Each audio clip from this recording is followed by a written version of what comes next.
오늘은 하나님의 좋은 것에 대해서 은혜를 나누겠습니다. 마태복음 7장 7절부터 12절까지의 말씀입니다. 구하라 그러면 너에게 주실 것이요, 찾으라 그러면 찾아낼 것이요, 두드리라 그러면 너에게 열릴 것이니 구하는 이마다 받을 것이요, 찾는 이마다 찾아낼 것이요, 두드리는 이에게는 열릴 것이니라. 좋은 것이란 아가다라고 하는 것은 어떤 것인가? 많은 사람들이 좋은 것에 대한 관심이 자기 좋은 것과 하나님 좋은 것에 대한 것 중 거의가 다 자기중심적인 것을, 자기중심적 좋은 것을 생각합니다. 그러나 하나님의 좋은 것에 대해서는 무관심합니다. 이것이 바로 우리가 말하는 불신앙인 것입니다. 하나님의 좋은 것에 대해서는 무관심하면서 내가 좋아하는 것을 구했을 때 하나님은 어떠실까? 하나님은 역시 나의 좋은 것에 대해 무관심하신다는 사실을 아셔야 합니다. 무엇을 구해야 할 것인가? 기도는 우리가 왜 하는가? 오늘 본문은 주님의 기도의 교훈입니다. 기도는 기도해야 될 이유와 그 목적이 분명해야 하며 그 이유와 목적은 응답자이신 하나님과 합의된 것이어야 합니다. 본문에서 주님은 바로 이상의 문제들을 종합적으로 처방을 내려주셨습니다. 첫 번째, 우리가 기도해야 될 이유가 무엇인가?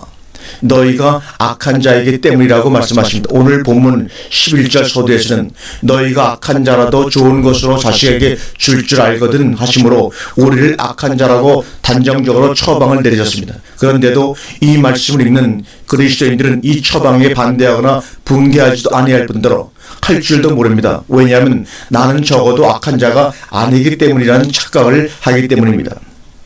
죽음에 이르게 하는 죄라는 병이 무서운 것은 암이나 에이즈보다 더 무서운 병이면서도 통증이나 자각 증상이 전혀 없다는 것입니다. 양심의 고통은 도덕적 증상이지 죄의 증상은 아닙니다.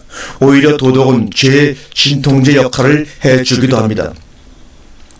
통증이 있어 진통제가 필요한 것이 아니라 오히려 통증이 없기 때문에 양심의 고통을 죄의 통증으로 착각하고 양심의 통증만 진정시키면 죄의 통증을 진정시키는 것으로 생각하고 있는 것입니다. 그리고 열심히 도덕적으로 살려고 합니다. 가장 무서운 악인은 가장 도덕적이면서 자신이 도덕적이기 때문에 가장 악하다는 사실을 모르는 악인입니다. 어떤 면에서 도덕은 악을 가리기 위해 옷 입히는 위장망 같은 것이기도 하죠. 도덕을 의식하는 사람일수록 인격적일 수 있고 지성적으로 보이긴 해도 자연스럽지는 못합니다. 인격이 아름답고 지성이 위대할 수는 없습니다. 아름다운 것은 자연이고 위대한 것도 자연입니다. 왜 그런가? 악하지 못하기 때문입니다. 자연스럽지 못한 인격적 지성은 자연스럽지 못한 악함을 그렇지 않게 보이려는 시도의 방법에 불과할 뿐인 것입니다. 너희가 악한 자라도, 이 말씀이 너희가 도덕적이 아니라는 말씀도 아닙니다. 또 비인격적이거나 지성적이 못된다는 말씀도 아닙니다. 아니, 오히려 그렇기 때문에 더욱 그렇다는 말씀이기도 합니다. 악한 자, 어떤 자를 악한 자라고 하는가? 좋은 것, 즉 선한 것을 소유하지 못한 자가 악한 자인 것입니다. 본문의 말씀의 내용과 본문의 말씀과 같은 내용의 말씀이 마태복음 12장 34절에도 기록이 되어 있습니다. 독사의 자식들아, 너희는 악하니 어떻게 선한 말을 할 수 있느냐? 악한 자는 악하기 때문에 기도해야 합니다. 그러므로 기도하는 자는 자신의 죄인임을 내세우기에 앞서 악인임을 깨달아야 합니다. 그것도 도덕적인 죄인이 아니라 본질적으로 악인인 것입니다. 두 번째, 무엇을 구할 것인가? 선한 것을 구해야 합니다.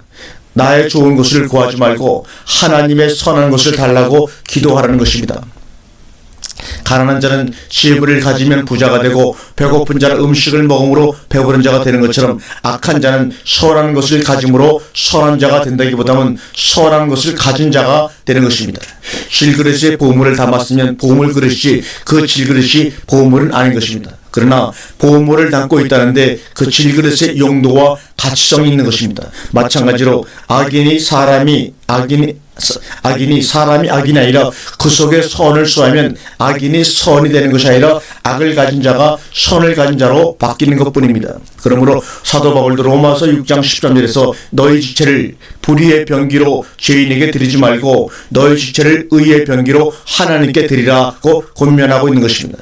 역시 고린도후서 4장 7절에서도 우리가 이 보배를 질그릇에 가졌으니 이는 능력의 힘이 큰 것이 하나님께 있고 우리에게 있지 아니함을 알게 하려 함이라고 말씀을 하여 주셨습니다. 악한 것을 가졌기 때문에 악한 자라면 선한 것을 가지면 선한 자가 되는 것입니다. 주님은 우리가 선인이 되기를 바라거나 원치도 않고 그럴 수도 없는 것입니다. 그것은 마치 황금을 담고 있는 질그릇이 황금이 되기를 바라는 것이나 마찬가지입니다. 하나님은 결코 우리에게 그것을 원하시지 않습니다. 왜 그런가? 그것은 하나님 한 분 이외에는 선한 이가 없다고 누가복음 18장 19절에 분명히 우리에게 말씀하고 있습니다.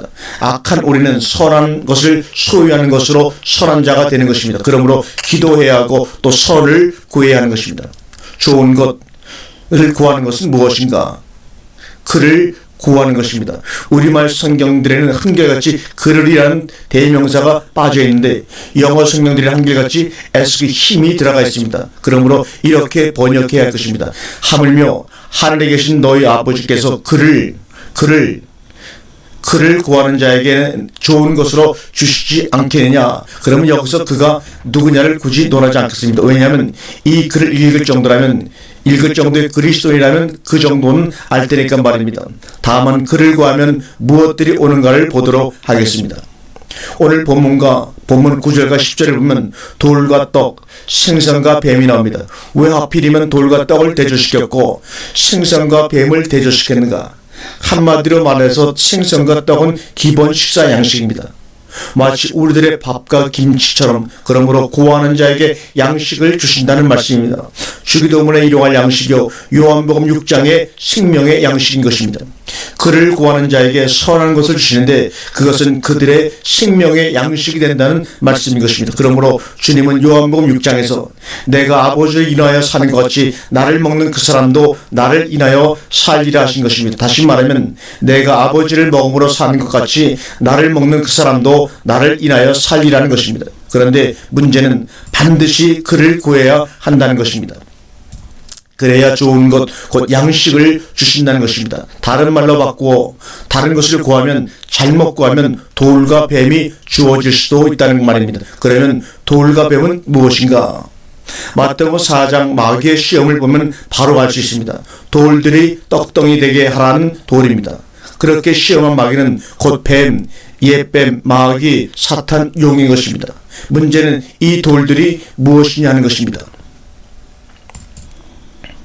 유대인들에게 돌은 곧 성전입니다. 성전의 기원은 아벨 때부터 내려온 제단이기도 합니다. 제단은 돌로 쌌습니다. 그래서 유대인들의 의식 속에서 성전은 돌은 성전을 상징물로 인식하고 있었던 것입니다. 성경은 돌을 성전하는 기록들이 많이 있음을 볼 수 있습니다. 베드로전서 2장 4절에 보면 보배로운 산돌이신 예수에게 나와 너희도 산돌같이 신령한 집으로 세워지고 라고 했고 마가복음 13장 1절에서도 선생님이여 보소서 이 돌들이 어떠하면 이 건물들이 어떠하니까 돌 하나도 돌 위에 남지 않고 다 무너뜨려지리라. 이 말씀을 요한복음 2장 후반부에서는 너희가 이 성전을 헐라 내가 사흘 동안에 일으키리라. 바로 이 문제를 사람들은 무관심해 버리고 정당화하고 있다는 것입니다. 돌이 성전이라면 성전은 떡, 곧 성전의 떡인 것입니다. 이것 때문에 마태복음 12장이 기록된 것입니다. 서두에서 안식일, 성전, 진설병이 나옵니다.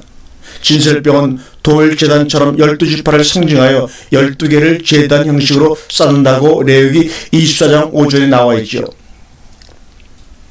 그러면서 주님의 말씀 내가 너에게 이르니 성전보다 더 큰 이가 여기 있느니라 하시며 인자는 안식일의 주인이라 하신 것입니다. 그러나 예수는 성전된 자기 육체를 가리켜 말씀하신 것이라고 말합니다.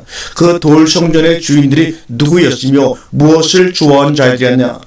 화 있을진저 독사의 자식들이었으며 그들은 돈을 좋아하며 하나님과 재물을 겸하여 섬긴 자들이 아닙니까? 그러므로 오늘 본문 앞부분인 마태복음 7장 6절에서 거룩한 것을 개에게 주지 말며 너희의 진주를 돼지에게 던지지 말라 하신 것입니다. 개가 누구인가? 하나님과 재물, 즉 두 주인을 섬기는 것이요 돼지는 무엇인가? 탐욕이 가득한 돌을 좋아하는 자들이 아닙니까?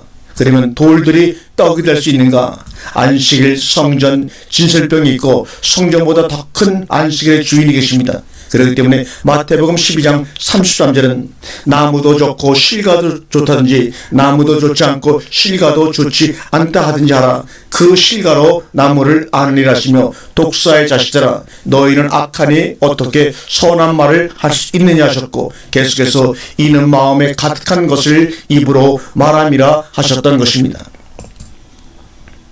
요한복음 6장 25절에 너희가 나를 찾는 것은 표적을 본 까닭이 아니요 떡을 먹고 배부를 까닭이로다. 썩는 양식을 위하여 일하지 말고 영생하도록 있는 양식을 위하여 하라고 말합니다. 이 말씀에서 우리들은 네 가지 신앙의 차원을 이해하셔야 믿습니다. 첫 번째 표적신앙, 두 번째 배부름의 신앙, 세 번째 썩는 양식의 신앙, 네 번째 영생하도록 있는 신앙인 것입니다.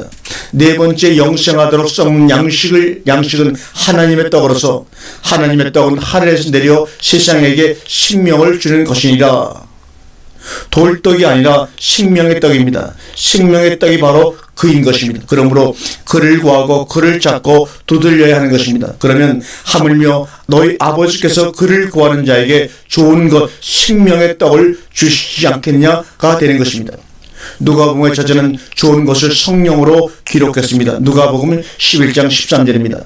그렇습니다. 그분은 진리의 성령이십니다. 나는 길이요 진리요 생명이시다라고도 하셨습니다. 더 이상 무엇을 알아야겠으며 더 이상 다른 것을 구할 필요가 있는가? 문제는 영을 다 믿지 말고 오직 영들이 하나님께 속하였나 시험하라는 말씀입니다. 왜냐하면 진리의 영과 미혹의 영을 이뤄서 알 수가 있기 때문입니다. 무엇으로 그렇게 알 수가 있습니까?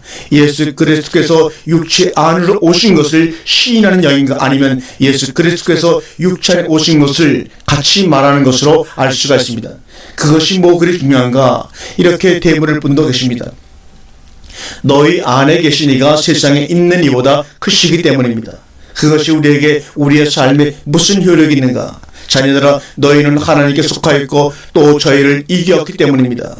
양의 옷을 입고 너희에게 나오나 속에는 노력질하는 이린 거짓 선자들이 있기 때문에 영을 다 믿어서는 안 될 뿐더러 반드시 그를 구하여 성령 곧 보혜사 진리의 영을 받아야 하며 그분이 내 속에 계셔 하늘로부터는 생명의 떡을 먹음으로 영원히 살아야 하는 것입니다.